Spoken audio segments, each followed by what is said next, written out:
سورہ آل عمران کی آیت نمبر 172۔ سورہ آل عمران کا 18واں رکوع اور چوتھے پارے کا 9واں رکوع۔ الذین استجابوا للہ والرسول، وہ لوگ جو اللہ اور رسول کے بلانے پر حاضر ہوئے۔ من بعد ما اصابہم القرح، بعد اس کے کہ انہیں زخم پہنچ چکا تھا۔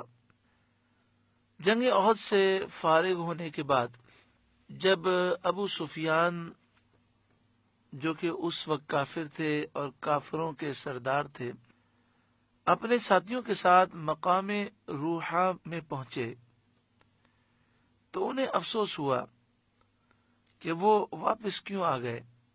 مدینہ شریف سے مقام روحہ تقریباً 60-70 کلومیٹر کے فاصلے پر ہے۔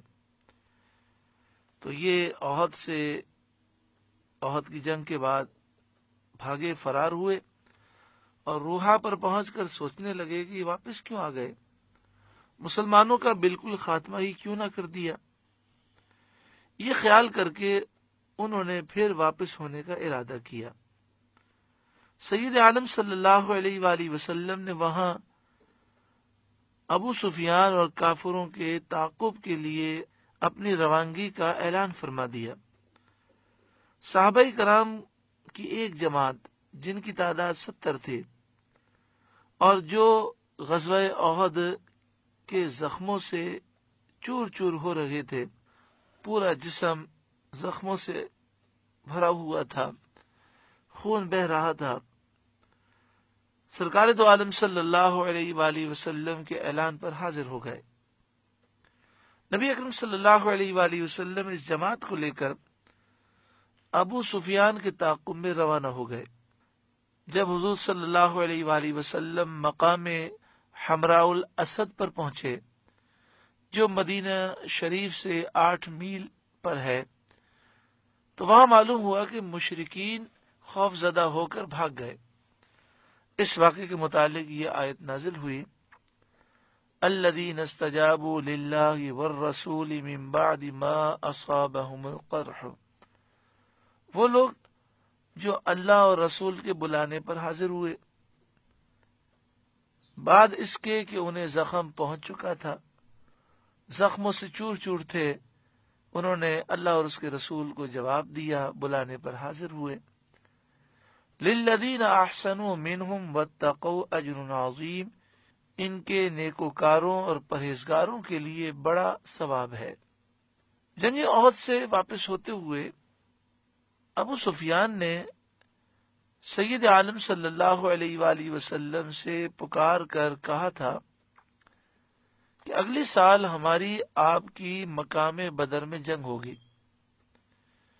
جب احد شریف سے کافر فرار ہوئے تھے تو ابو سفیان نے یہ بات کہی کہ ہم نے 70 آپ کے لوگ مارے، لیکن ابھی بدلہ باقی ہے۔ بدر کے مقام پر ہمارے 70 افراد قتل ہوئے تھے اور 70 گرفتار ہوئے تھے۔ ہم کسی کو گرفتار تو نہ کر سکے، صرف 70 افراد ہم نے قتل کیے ہیں، تو ابھی بدلہ باقی ہے، تو اب آئندہ سال پھر بدر کے مقام پر ملیں گے اور جنگ کریں گے۔ حضور صلی اللہ علیہ وآلہ وسلم نے ان کے جواب میں فرمایا انشاءاللہ۔ جب وہ وقت آیا اور ابو سفیان کفار کو لے کر جنگ کے لیے روانہ ہوئے تو اللہ تعالیٰ نے ان کے دل میں خوف ڈالا اور انہوں نے واپس ہو جانے کا ارادہ کیا۔ اس موقع پر ابو سفیان کی نعیم بن مسعود اشجعی سے ملاقات ہوئی جو عمرہ کرنے مکے آیا تھا۔ ابو سفیان نے اس سے کہا کہ اے نعیم، اس زمانے میں میری لڑائی مقام بدر میں محمد مصطفیٰ صلی اللہ علیہ وآلہ وسلم کے ساتھ طے ہو چکی ہے، اور اس وقت مجھے مناسب یہ معلوم ہوتا ہے کہ میں جنگ میں نہ جاؤں، واپس چلا جاؤں۔ تو مدینہ شریف جا اور کوئی ایسا ہیلا کر، ایسی تدبیر کر کہ مسلمان ڈر جائیں اور میدان جنگ میں وہ جانے سے گریز کریں۔ تاکہ میری عزت بھی رہ جائے، نام بھی خراب نہ ہو، اور مجھے بدر کے مقام پر جا کر جنگ کرنے کی نوبت بھی نہ آئے، کیونکہ اس وقت میں سمجھتا ہوں کہ میری تیاری مکمل نہیں ہوئی۔ اور اگر تو مسلمانوں کو ڈرا دے گا تو اس کے عوض میں تجھے 10 اونٹ انعام میں دوں گا۔ نعیم بن مسعود اشجعی یہ مدینہ پہنچا۔ جب مدینہ شریف یہ پہنچا تو اس نے دیکھا کہ مسلمان جنگ کی تیاری کر رہے ہیں، تو ان سے کہنے لگا تم جنگ کے لیے جانا چاہتے ہو، حالانکہ مکے کے کافروں نے تمہارے خلاف بہت بڑا لشکر جمع کیا ہے، اور اس نے اس لشکر کی تعریفیں بڑا چڑھا کر کی، روب ڈالنے کی کوشش کی اور مسلمانوں کو ڈرانے کی کوشش کی۔ کہنے لگا اللہ کی قسم تم میں سے ایک بھی واپس نہ آئے گا، اس لشکر کا مقابلہ نہیں ہو سکتا۔ اللہ اکبر۔ سید عالم صلی اللہ علیہ وآلہ وسلم نے قیامت تک آنے والے لیڈروں کو زندگی گزارنے کا سلیقہ سکھا دیا۔ سید عالم صلی اللہ علیہ وسلم نے فرمایا اللہ کی قسم میں ضرور جاؤں گا، چاہے میرے ساتھ کوئی بھی نہ ہو۔ پھر نبی اکرم صلی اللہ علیہ وسلم 70 سواروں کو ہمراہ لے کر حسبنا اللہ و نعم الوکیل پڑھتے ہوئے روانہ ہوئے۔ بدر کے میدان میں پہنچے، 8 رات وہاں قیام کیا، کسی کافر کی جرت نہ ہوئی کہ یہ وہاں پر آئے۔ مال تجارت بھی ساتھ تھا، اسے فروخت کیا، خوب نفع ہوا، غنیمتیں لے کر نفع لے کر صحیح سلامت مدینہ شریف واپس آ گئے، جنگ نہ ہوئی۔ چونکہ ابو سفیان اور دیگر کفار خوف زدہ ہو کر مکہ شریف کو واپس ہو گئے تھے، تو یہ پورے عرب میں ذلیل بھی ہو گئے۔ ان کا روب دبدبا جاتا رہا اور مسلمانوں کا روب دبدبا قائم ہو گیا۔ تو اس واقعے کے متعلق یہ آیت کریمہ نازل ہوئی، فرمایا الذین قال لهم الناس، وہ لوگ جن سے لوگوں نے کہا۔ نعیم بن مسعود اشجعی نے کہا ان الناس قد جمعوا لکم، بے شک لوگوں نے تمہارے لیے بڑا لشکر جمع کیا ہے، فاخشوہم تو ان سے ڈرو، فزادہم ایمانا یہ سن کر ان کا ایمان اور زائد ہوا، ایمان اور مضبوط ہو گیا۔ وقالوا اور وہ بولے حسبنا اللہ ونعم الوکیل، اللہ ہم کو کافی ہے اور وہ کیا ہی اچھا کارساز ہے۔ نبی اکرم صلی اللہ علیہ وآلہ وسلم جب 70 سواروں کو لے کر روانہ ہوئے تو آپ حسبنا اللہ ونعم الوکیل پڑھتے ہوئے جا رہے تھے۔ جو بھی کسی اہم کام میں بسم اللہ الرحمن الرحیم پڑھنے کے ساتھ اول آخر درود پاک پڑھ کر 450 مرتبہ حسبنا اللہ ونعم الوکیل پڑھے تو اس کی مشکل آسان ہو جاتی ہے اور اس کی حاجتیں پوری ہو جاتی ہیں۔ بہتر اس کا طریقہ یہ ہے کہ 2 رکعت نفل حاجت کی نیت سے پڑھیں۔ پہلی رکعت میں سورہ فاتحہ کے بعد سورہ کافرون پڑھیں، دوسری رکعت میں سورہ فاتحہ کے بعد سورہ اخلاص پڑھیں، سلام پھیرنے کے بعد اول آخر 11 مرتبہ درود پاک پڑھیں اور حسبنا اللہ ونعم الوکیل 450 مرتبہ پڑھیں، اور پھر اللہ تعالیٰ سے دعا کریں، انشاءاللہ ہر مشکل آسان ہوگی، ہر مصیبت دور ہوگی، ہر بلا دور ہوگی اور ہر جائز حاجت پوری ہوگی۔ اسی طرح کسی اہم کام کی طرف جا رہے ہوں تو وضو کر کے جائیں اور حسبنا اللہ ونعم الوکیل کا ورد کرتے ہوئے جائیں۔ ہو سکے تو 450 مرتبہ پڑھ لیں، ورنہ جتنا پڑھ سکیں ورد کرتے ہوئے جائیں۔ انشاءاللہ تعالی اس مشکل میں بھی آسانی ہوگی اور جس مقصد کے لیے جا رہے ہیں اس مقصد میں کامیابی نصیب ہوگی۔ یہاں پر دیکھیں قرآن مجید فقان حمید ارشاد فرماتا ہے وقالوا حسبنا اللہ ونعم الوکیل، وہ بولے ہمیں اللہ کافی ہے اور وہ بہترین کارساز ہے۔ تو آگے فرمایا فن قلبو. جو عربی گرامر جانتے ہیں وہ جانتے ہیں کہ فا کے معنی ہے تعقیب مال وصل، یعنی اس کے فوراً بعد. فن قلبو، وہ پلٹے بنعمت من اللہ، اللہ کی نعمت لے کر، وہ فضل، اور اللہ کا فضل لے کر. تو جو کوئی حسبنا اللہ و نعم الوکیل پڑھتے ہوئے جائے تو وہ واپس خالی ہاتھ نہیں آتا، بلکہ اللہ کی نعمت اور فضل لے کر آتا ہے. لم یمسسہم سوء، انہیں کوئی برائی نہ پہنچی. جو یہ پڑھتا ہے اور بھروسہ رکھتا ہے پھر اسے کوئی تکلیف نہیں پہنچتی. واتبعوا رضوان اللہ، اور وہ اللہ کی رضا پر چلے، یعنی اللہ کی خوشنودی بھی حاصل کر لی، تکلیف بھی نہ پہنچی، اللہ کا فضل اور اللہ کی نعمت بھی حاصل ہوئی، فتح بھی ہو گئی، خوب نفع بھی ہو گیا، اور دشمن پر ہیبت بھی طاری ہو گئی. واللہ ذو فضل عظیم، اور اللہ بڑے فضل والا ہے. یعنی مسلمان امن کے ساتھ، عافیت کے ساتھ تجارت کا منافع حاصل کر کے واپس آ گئے. دشمن کے مقابلے کے لیے وہ جرت سے نکلے اور جہاد کا ثواب بھی پا لیا، اور کسی قسم کی کوئی تکلیف انہیں نہ ہوئی. انما ذالکم الشیطان یخوف اولیاءہ، وہ تو شیطان ہی ہے کہ اپنے دوستوں سے ڈراتا ہے. کتنا پیارا درس ہے کہ اے مسلمانوں، کافروں کی باتوں میں نہ آؤ، ان سے نہ ڈرو. آج لوگوں نے مسلمانوں کو نفسیاتی مریض بنایا ہوا ہے. امریکہ، یورپ، یہود و نصارہ، ان کی قوتیں بڑھا چڑھا کر وہ بیان کرتے ہیں، اور مسلمانوں کو یہ تاثر دینے کی کوشش کی جاتی ہے تم تو چونٹی کی بھی حیثیت نہیں رکھتے، وہ تو ہاتھی ہیں. اور اتنا خوف میں مبتلا کیا ہے کہ مسلمان خوف زدہ ہو کر زندگی گزار رہا ہے. وہ قرآن و حدیث پر چلنے کے لیے تیار نہیں.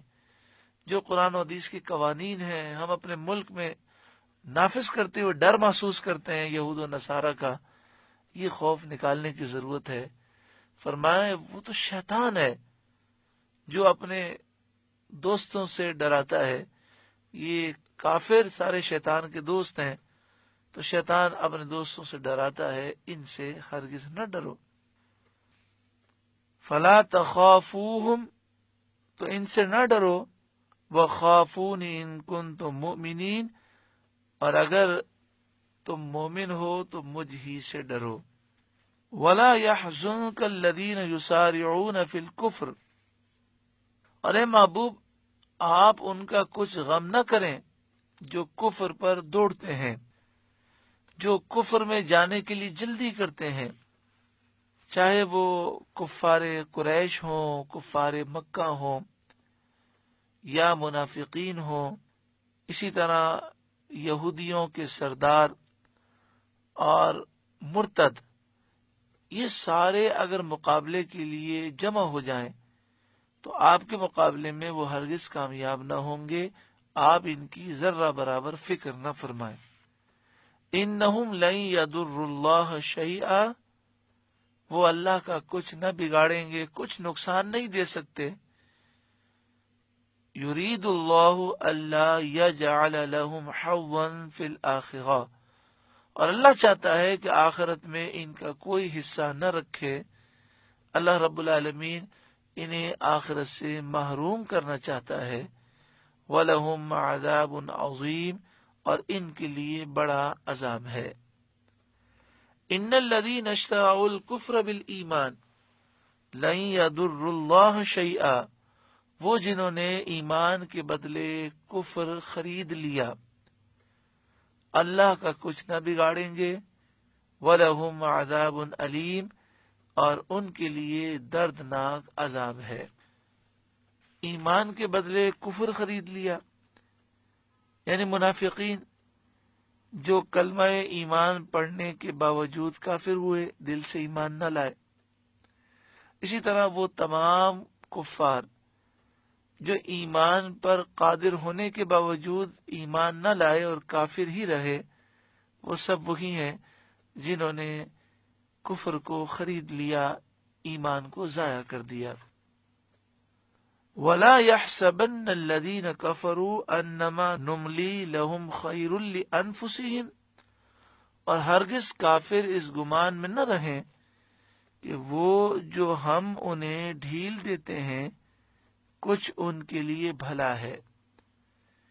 جو کافروں کے لیے روزی ہے، مال ہے، عہدہ منصب ہے، اسی طرح اولاد ہے، اور جو زندگی ہے، یہ جو ڈھیل دی گئی ہے وہ یہ نہ سمجھیں کہ اس میں ان کے لیے کوئی بھلا ہے۔ انما نملی لہم لیزدادوا اثما، ہم تو اسی لیے انہیں ڈھیل دیتے ہیں کہ اور گناہ میں بڑھیں۔ ہم اس لیے ڈھیل دیتے ہیں، ان کو لمبی عمر اس لیے دیتے ہیں کہ گناہ زیادہ کریں تاکہ انہیں عذاب بھی زیادہ ہو۔ حدیث شریف میں ہے، سید عالم صلی اللہ علیہ وسلم سے دریافت کیا گیا، کون شخص اچھا ہے؟ فرمایا، جس کی عمر دراز ہو، لمبی ہو اور عمل اچھے ہوں۔ عرض کیا گیا، اور بدتر کون ہے؟ فرمایا، جس کی عمر دراز ہو، لمبی ہو اور عمل خراب ہو، تو ایسا شخص بدتر ہے۔ تو اس میں واضح درس ہے کہ مسلمان کافروں کے معاملات دیکھ کر پریشان نہ ہو۔ انہیں جو ڈھیل دی گئی ہے اس لیے دی گئی ہے کہ یہ مزید اپنے ہلاکت کے سامان کریں۔ وَلَهُمْ عَذَابٌ مُّهِينٌ، اور ان کے لیے ذلت کا عذاب ہے۔ مَا كَانَ اللَّهُ لِيَذَرَ الْمُؤْمِنِينَ عَلَى مَا أَنْتُمْ عَلَيْهِ، اللہ مسلمانوں کو اسی حال پر چھوڑنے کا نہیں جس پر تم ہو، یعنی اے مسلمانوں تم اسی حال پر ہمیشہ نہ رہو گے، حتی یمیز الخبیث من الطیب، جب تک جدا نہ کر دے گندے کو ستھرے سے۔ اس وقت مومن اور منافق مل کے رہتے تھے، تو فرمایا کہ اللہ تعالی خبیث کو طیب سے جدا کر دے گا۔ خبیث سے مراد منافق ہے، جو حضور کا گستاخ ہے، بے ادب ہے، جس کے دل میں حضور کی محبت نہیں، ایمان نہیں۔ اور طیب سے مراد وہ مومن ہے جس کا دل عشق رسول سے بھرا ہوا ہے، جو عاشق رسول ہے، ایمان کی دولت جس کے دل میں ہے۔ تو فرمائے تم ہمیشہ اس حال میں نہ رہو گے جس حال میں اب ہو۔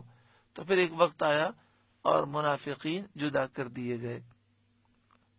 شان نزول، رسول کریم صلی اللہ علیہ وآلہ وسلم نے فرمایا، خلقت سے قبل، پیدائش سے پہلے، جبکہ میری امت مٹی کی شکل میں تھی، اسی وقت وہ میرے سامنے اپنی صورتوں میں پیش کی گئی، جیسا کہ حضرت آدم علیہ السلام پر پیش کی گئی، اور مجھے علم دیا گیا کہ کون مجھ پر ایمان لائے گا، کون کفر کرے گا۔ یہ پیارا آقا صلی اللہ علیہ وآلہ وسلم نے بیان فرمایا کہ میری ساری امت مجھ پر پیش کر دی گئی، اور مجھے بتا دیا گیا کہ ان میں سے کون ایمان لائے گا اور کون کفر کرے گا۔ یہ خبر جب منافقین کو پہنچی تو انہوں نے مذاق اڑانے کے لیے کہا کہ محمد صلی اللہ علیہ وسلم کا گمان ہے کہ وہ یہ جانتے ہیں کہ جو لوگ ابھی پیدا بھی نہیں ہوئے، ان میں سے کون ان پر ایمان لائے گا، کون کفر کرے گا، حالانکہ ہم ان کے ساتھ ہیں اور وہ ہمیں نہیں پہچانتے۔ یعنی منافقوں نے اپنی عادت کے مطابق نبی اکرم صلی اللہ علیہ وسلم کے علم پر اعتراض کیا۔ حضور کے علم پر اعتراض کرنا یہ منافقوں کا طریقہ ہے۔ آج بھی آپ کو کوئی بھی نظر آئے جو سرکار دو عالم صلی اللہ علیہ وسلم کے علم پر اعتراض کرنے والا ہے، سمجھ جائیں کہ یہ اسی قبیلے سے ہے۔ اس پر سید عالم صلی اللہ علیہ وسلم نے منبر پر قیام فرما کر اللہ تعالیٰ کی حمد و ثنا کے بعد فرمایا، ان لوگوں کا کیا حال ہے جو میرے علم میں طعن کرتے ہیں، تانا دیتے ہیں۔ آج سے قیامت تک جو کچھ ہونے والا ہے اس میں سے کوئی چیز ایسی نہیں ہے جس کا تم مجھ سے سوال کرو اور میں تمہیں اس کی خبر نہ دوں. میں تمہیں اس کی ضرور خبر دوں گا، پوچھو. عبداللہ بن حذافہ سہمی رضی اللہ تعالیٰ عنہ نے کھڑے ہو کر کہا، میرا باپ کون ہے یا رسول اللہ صلی اللہ علیہ وسلم؟ فرمایا حذافہ. پھر حضرت عمر رضی اللہ تعالیٰ عنہ کھڑے ہوئے. انہوں نے عرض کیا، یا رسول اللہ صلی اللہ علیہ وسلم، ہم اللہ کی ربوبیت پر راضی ہوئے، اسلام کے دین ہونے پر راضی ہوئے، قرآن کے امام ہونے پر راضی ہوئے، آپ کے نبی ہونے پر راضی ہوئے، ہم آپ سے معافی چاہتے ہیں. حضور صلی اللہ علیہ وسلم نے فرمایا، کیا تم باز آؤ گے؟ کیا تم باز آؤ گے؟ پھر ممبر سے اتر آئے. اس پر اللہ تعالیٰ نے یہ آیت نازل فرمائی. اس حدیث سے ثابت ہوا کہ سید عالم صلی اللہ علیہ وسلم کو قیامت تک کی تمام چیزوں کا علم عطا فرمایا گیا، اور نبی اکرم صلی اللہ علیہ وسلم کے علم غیب میں تان کرنا، تانا دینا، اعتراض کرنا منافقین کا طریقہ ہے. مومن تو یہ اس بات پر یقین رکھتا ہے کہ اللہ نے اپنے محبوب کو غیب کے بے حساب خزانے عطا فرمائے. وما كان اللہ لیطلعکم علی الغیب، اور اللہ کی شان یہ نہیں کہ اے عام لوگوں تمہیں غیب کا علم دے دے. ولکن اللہ یجتبی من رسلہ من یشاء، ہاں اللہ چن لیتا ہے اپنے رسولوں سے جسے چاہے، تو ان رسولوں کو غیب کا علم دیتا ہے. اور سید انبیاء حبیب خدا صلی اللہ علیہ وسلم رسولوں میں سب سے افضل اور اعلیٰ ہیں. اس آیت سے اور اس کے علاوہ کئی آیات اور احادیث سے ثابت ہے کہ اللہ تعالیٰ نے حضور علیہ الصلاۃ والسلام کو غیوب کے علوم عطا فرمائے، اور غیوب کے علوم، غیب کا علم آپ صلی اللہ علیہ وسلم کا معجزہ ہے. فآمنوا باللہ ورسلہ، تو ایمان لاؤ اللہ اور اس کے رسولوں پر. وَإِن تُؤْمِنُوا، اور اگر تم ایمان لاؤ اور اس بات کی تصدیق کرو کہ اللہ تعالیٰ نے اپنے رسولوں کو غیب پر مطلع کیا ہے، وَتَتَّقُوا، اور پرہیزگاری اختیار کرو، فَلَكُمْ أَجْرٌ عَظِيمٌ، تو تمہارے لیے بڑا ثواب ہے. وَلَا يَحْسَبَنَّ الَّذِينَ يَبْخَلُونَ، وہ لوگ جو بخل کرتے ہیں، بِمَا آتَاهُمُ اللَّهُ مِن فَضْلِهِ، اس چیز میں جو اللہ نے انہیں اپنے فضل سے دی، هُوَ خَيْرًا لَهُمْ، ہرگز اسے اپنے لیے اچھا نہ سمجھیں. وَلَا يَحْسَبَنَّ کے معنی ہے ہرگز وہ نہ سمجھیں، اور خَيْرًا لَهُمْ کے معنی ہے اپنے لیے اچھا. تو جو لوگ اس چیز میں بخل کرتے ہیں جو اللہ نے انہیں اپنے فضل سے دی، ہرگز اس بخل کرنے کو، اس کنجوسی کرنے کو وہ اپنے لیے اچھا نہ سمجھیں. بل هو شر لهم، بلکہ وہ ان کے لیے برا ہے. پھر اس آیت کریمہ کو سماعت کریں. کاش دل میں قرآن کا نور اتر جائے اور ہمیشہ کے لیے بخل سے نجات مل جائے. وَلَا يَحْسَبَنَّ الَّذِينَ يَبْخَلُونَ بِمَا آتَاهُمُ اللَّهُ مِن فَضْلِهِ هُوَ خَيْرًا لَهُمْ، اور جو بخل کرتے ہیں، کنجوسی کرتے ہیں اس چیز میں جو اللہ نے انہیں اپنے فضل سے دی، ہرگز اس بخل کرنے کو، مال بچانے کو اپنے لیے اچھا نہ سمجھیں.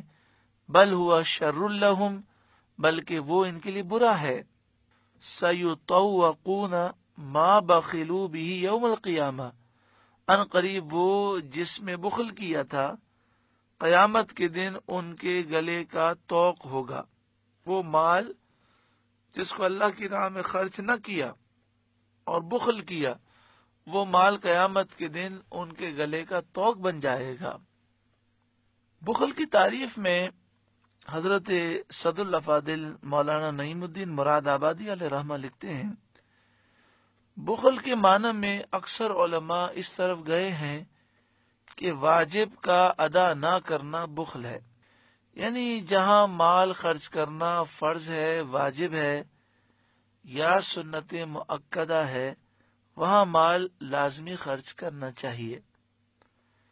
زکوٰۃ پوری انسان ادا کرے، قربانی واجب ہے تو اسے ادا کرے، صدقہ فطر ادا کرے، اگر منت مانی ہے تو اسے پورا کرے، والدین اور بیوی بچوں کے جو حقوق لازم ہیں، ان کی جو ضروریات ہیں اس میں مال خرچ کرے۔ فرماتے ہیں بخل کے معنی میں اکثر علماء اس طرف گئے ہیں کہ واجب کا ادا نہ کرنا بخل ہے، اسی لیے بخل پر شدید وعیدیں آئی ہیں۔ چنانچہ اس آیت میں بھی ایک وعید آ رہی ہے۔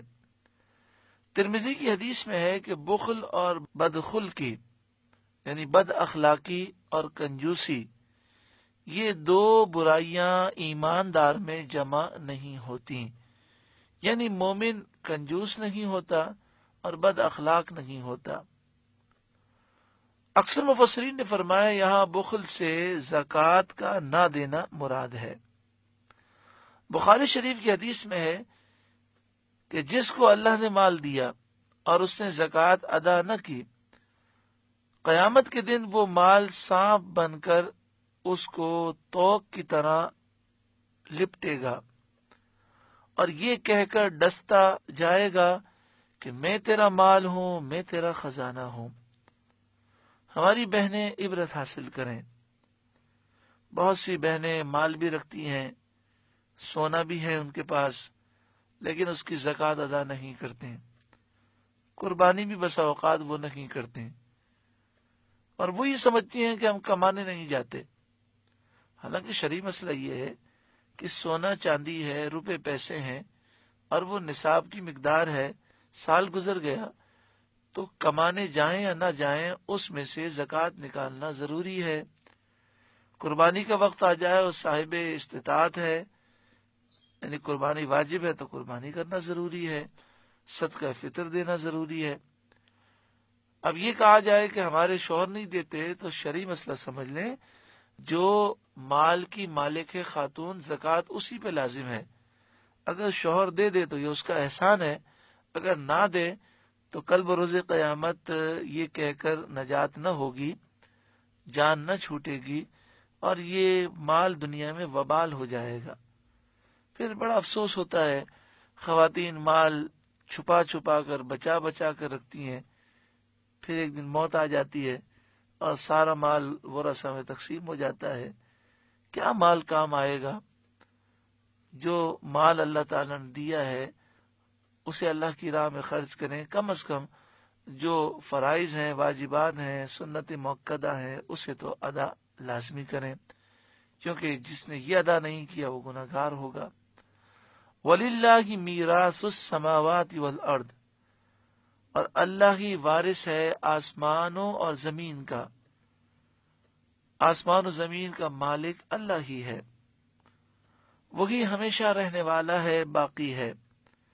ساری مخلوق فانی ہے، ساری مخلوق کی ملکیت اور ان کا مال باطل ہونے والا ہے، ان کی ملکیت ختم ہونے والی ہے۔ بہت بڑی نادانی ہے کہ ہمیں جو مال ملا ہے وہ ناپائیدار ہے، ہم بھی فانی، ہمارا مال بھی فانی۔ اب اس مال میں ہم بخل کریں اور اللہ کی راہ میں نہ دیں۔ وَلِلَّهِ مِيرَاثُ السَّمَاوَاتِ وَالْأَرْضِ، آسمان و زمین کا مالک اللہ ہی ہے۔ وَاللَّهُ بِمَا تَعْمَلُونَ خَبِيرٌ، اور اللہ تمہارے کاموں سے خبردار ہے۔ سورہ آل عمران کا 18واں رکوع مکمل ہوا۔ اللہ رب العالمین اس رکوع کے نور سے ہم سب کو روشن منور فرمائے، خاص طور پر جو ہمارے بھائی، ہماری بہنیں زکوٰۃ پوری ادا نہیں کرتے، اللہ انہیں توفیق عطا فرمائے کہ زکوٰۃ پوری ادا کریں، صدقہ فطر دیں، قربانی کے واجب کو ادا کریں اگر قربانی واجب ہے، اگر کسی نے حج نہیں کیا اور حج فرض ہو چکا ہے تو حج ادا کریں۔ اللہ تعالیٰ سب کو توفیق عطا فرمائے، سب کو نور سے روشن و منور فرمائے، آمین بجاہ سید المرسلین صلی اللہ علیہ وآلہ وسلم، وآلہ وسلم، وآلہ وسلم، وآلہ وسلم۔